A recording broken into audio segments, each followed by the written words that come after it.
당신이 가장 용서해야 한다고 생각하는 사람이 당신에게 상처를 준 사람이 아니라 여전히 당신의 잠재의식 속에 살아 숨 쉬고 있다면 어떨까요? 진정한 치유가 어머니와의 관계를 바꾸는 것이 아니라 여전히 당신을 지배하는 어머니의 이미지를 바꾸는 것이라면 어떨까요? 이 영상은 많은 사람들이 회피하는 불편한 진실을 드러냅니다.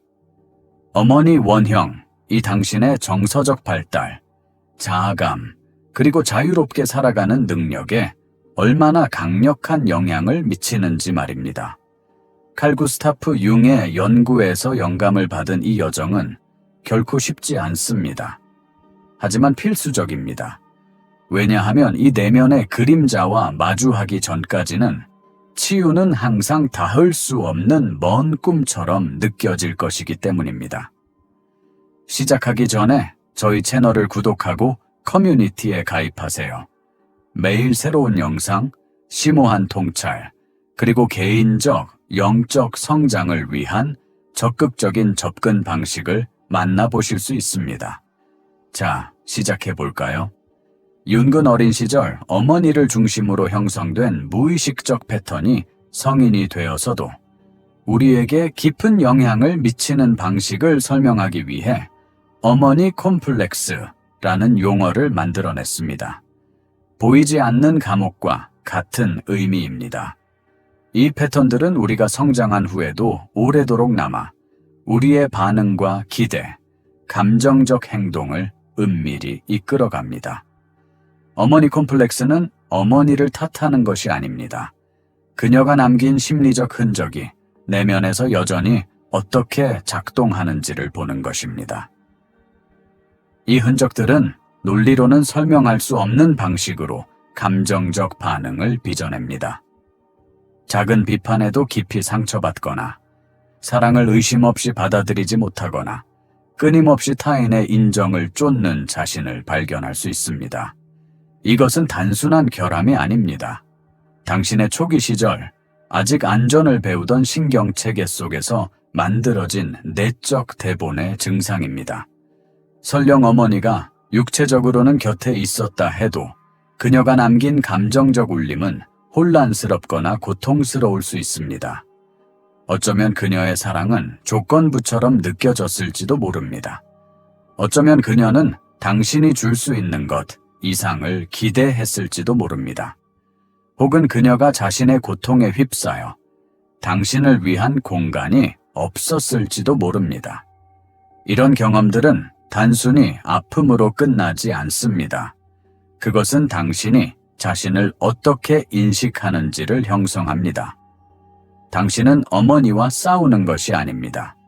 당신은 여전히 두려움과 습관 속에서 속삭이는 내면에 각인된 목소리와 싸우고 있는 것입니다. 이것을 인식하는 것이 첫 번째 해방의 행위입니다. 그러나 인식만으로는 충분하지 않습니다. 우리는 당신을 이끄는 심리적 장치, 바로 그 원형을 직시해야 합니다. 내면의 원형융 심리학에서 원형은 개인이 아닙니다. 그것은 인류의 시간과 문화를 초월한 경험과 감정의 근본 패턴입니다. 그 중에서도 어머니의 원형은 가장 강력합니다. 최고의 경우, 그것은 양육안전 근원의 상징이지만 통합되지 못하거나 왜곡되면 통제, 유기, 불안, 의존이라는 감옥으로 변질될 수 있습니다. 이 내면의 어머니는 늘 자애로운 존재가 아닙니다. 때로는 가혹하고 비판적이며 무자비합니다. 그녀는 속삭입니다. 완벽해야 사랑받는다. 희생해야 인정받는다. 당신의 욕구는 지나치다. 당신의 경계는 이기적이다.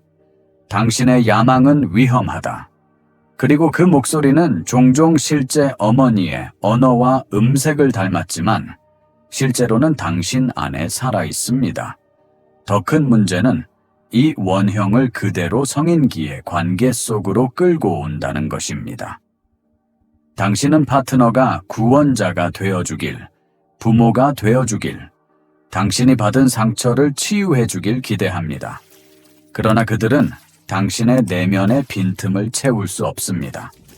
그래서 그들이 그 보이지 않는 기준을 충족시키지 못할 때 당신은 또다시 버림받은 듯한 절망을 느끼게 됩니다. 하지만 진실은 그들이 당신을 버린 것이 아닙니다. 채워지지 않은 어린 시절의 욕구를 당신의 내면의 원형이 그들에게 투사하고 있을 뿐입니다. 이 악순환을 멈추려면 당신은 이 원형에 이름을 붙이고 자신과 분리해야 하며 내면의 어머니 이미지가 당신의 행동을 이끌 때 그것을 알아차려야 합니다. 바로 그렇게 할 때 당신은 더 이상 신화에 지배되지 않고 새로운 내러티브를 스스로 써 내려갈 수 있습니다. 그러나 심지어 당신이 자신의 내적 이야기를 다시 쓰려 할 때조차 다른 힘이 조용히 당신을 붙잡고 있다는 사실을 마주하게 됩니다. 우리가 이제 탐구해 봅시다. 당신을 붙잡고 있는 충성심. 베르트 헬링거가 말한 보이지 않는 개념. 충성심은 가장 깊은 심리적 굴레를 드러냅니다. 부모의 고통을 넘어 치유하는 것이 배신이라고 믿는 것. 당신 내면 깊은 곳에는 무의식적인 약속, 침묵의 맹세가 숨어 있을 수 있습니다. 어머니의 짐을 대신 짊어짐으로써 그녀가 혼자 고통받지 않도록 하겠다는 맹세입니다. 이 충성심은 자기 파괴로 나타납니다. 성공이 가까워지면 스스로 물러섭니다. 사랑이 안전하게 느껴지려는 순간 오히려 등을 돌립니다. 당신의 욕망은 너무 커 보이기에 스스로 부정합니다. 이것은 단순한 우연이 아닙니다. 그것은 어린 시절의 메아리, 어머니의 감정을 넘어서는 것이 그녀의 사랑을 잃을 수도 있다는 두려움의 흔적입니다. 당신은 심지어 그녀의 고통을 흉내내며 연결을 찾을 수 있습니다. 어머니가 외로웠다면 당신도 외로움을 택합니다. 그녀가 침묵했다면 당신도 말을 망설입니다. 이 무의식적 거울은 연대처럼 보이지만 사실은 감정의 정체입니다. 그 고통은 당신 것이 아닙니다. 그리고 당신의 삶은 어머니를 대신한 구속이 아닙니다. 진정한 치유는 반항이 아니라 재정렬입니다. 그것은 이렇게 말할 용기입니다. 나는 갇힘으로 당신을 존중하지 않습니다. 나는 올라감으로 당신을 존중합니다. 나는 당신의 상처를 되풀이하지 않고 내 안에서 치유함으로써 당신을 사랑합니다. 계속하기 전에 이 영상이 당신의 마음을 밝혀주고 있다면 꼭 누군가와 공유하세요. 그리고 이 여정을 지지하고 싶다면 감사 버튼을 눌러주세요. 당신의 작은 응원이 큰 변화를 만듭니다. 이제 계속 나아가 봅시다. 스스로의 어머니가 되기, 패턴을 끊는 가장 강력한 방법은 자기 양육입니다. 즉, 과거에 받지 못했을 수 있는 돌봄, 인도, 연민을 스스로에게 주는 것입니다. 당신의 내면 아이가 필요로 했던 어머니가 되는 것입니다. 이것은 경청에서 시작됩니다. 슬픔이 올라올 때 밀어내지 마십시오. 두려움이 다가올 때 억누르지 마십시오. 압도될 때 스스로를 나약하다며 벌하지 마십시오. 대신 이렇게 물어보세요. 지금 나는 무엇을 필요로 하는가? 지금 이 순간 따뜻한 어머니라면 나에게 뭐라고 말할까? 이 내적 양육은 단순한 온정이 아닙니다. 그것은 훈련이며 경계입니다. 자신이 반복되는 역동에 빠질 때, 자기 비난이 고개를 들 때, 평화를 위해 경계가 무너질 때 스스로를 지켜내야 합니다. 당신은 동시에 교사이자 보호자가 되어야 합니다. 감정을 인정하되 진실로 인도하십시오. 실패를 부끄러움 없이 받아들이고 휴식을 죄책감 없이 허락하며 축하를 허락 없이 누리십시오. 이것이 자존감의 새로운 탄생입니다. 처음에는 어색할 수 있습니다. 아무도 가르쳐주지 않았기 때문입니다. 그러나 연습할수록 이 내적 관계는 모든 관계의 기반이 됩니다. 이제 더 이상 어머니의 원형을 타인에게 투사하지 않고 그들을 동등하게 만날 수 있습니다. 그리고 이것이 마지막 변화를 향한 길입니다. 패턴의 종결. 패턴을 깨는 것은 과거를 지우는 것이 아닙니다. 그것이 당신을 정의하지 못하도록 선택하는 것입니다. 당신은 결코 받아야 했던 사과를 받지 못할 수도 있습니다. 그리워했던 어머니의 존재를 얻지 못할 수도 있습니다. 그러나 그것이 핵심이 아닙니다. 핵심은 이제 당신이 아이가 아니라는 사실입니다. 이제 당신은 선택할 수 있습니다. 상처 입은 자기와 동일시하지 않을 수 있습니다. 치유가 타인의 변화에 달려있다는 신화를 버릴 수 있습니다.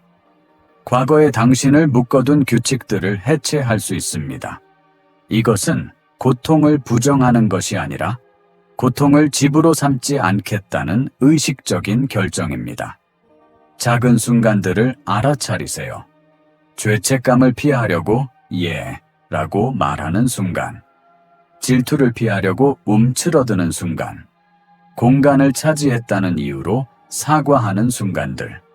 이것들이 바로 진입점입니다. 그 속에서 내면의 어머니의 목소리를 발견하십시오. 그리고 물어보세요. 누가 내게 이것을 가르쳤는가? 내가 이것을 더 이상 짊어지고 싶은가? 이 지점에서 감정적 성인이 시작됩니다.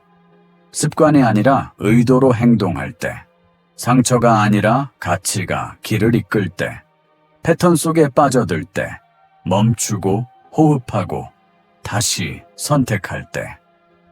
이것이 진짜 변화의 모습입니다. 거대한 한순간이 아니라 수천 번의 작은 혁명입니다. 그리고 이것은 단지 고통을 멈추는 것이 아닙니다. 새로운 공간을 여는 것입니다. 허락이 필요 없는 기쁨, 증명이 필요 없는 자존감, 존엄을 잃지 않는 사랑. 이것이 당신이 되찾을 수 있는 삶입니다. 당신을 부순 것에 충성하는 대신 당신은 자유로울 수 있습니다. 당신의 성숙한 자아가 말하도록 하세요. 당신의 명확함이 상속된 수치보다 더 크게 울려 퍼지게 하세요. 경계가 벽이 아니라 집이 되게 하세요. 이것이 진정한 자유입니다. 고통의 부재가 아니라 힘의 존재입니다. 더 이상 기다리지 않고 마침내 자신을 선택하는 힘입니다. 결론. 치유하기 위해 어머니와 인연을 끊을 필요는 없습니다. 그러나 그녀의 자리를 당신의 정신 속에서 재정의해야 합니다. 어머니가 달라지기를 기다리지 마십시오. 대신 스스로에게 다르게 나타나십시오. 당신이 찾던 어머니는 뒤에 있지 않습니다. 그녀는 당신 안에 있습니다. 그녀는 바로 당신입니다. 그녀를 의식적으로 통합할수록 바깥에서 덜 필요하게 됩니다. 그 지점에서 사랑은 의존도, 원망도, 왜곡도 없이 흐를 수 있습니다. 이 영상이 당신에게 울림이 있었다면 댓글을 남겨주세요. 나는 이제 패턴의 끝입니다. 그리고 더 깊고 변혁적인 콘텐츠를 위해 구독을 잊지 마세요. 이 메시지를 내면을 되찾을 준비가 된 이와 나누세요. 이것은 당신 이야기의 끝이 아닙니다. 새로운 저자의 시작입니다. 펜을 다시 잡는 순간 완벽할 필요는 없습니다. 단지 존재하면 됩니다. 당신은 상처가 아닙니다. 당신은 치유하는 자이며 그것이 모든 것을 바꿉니다.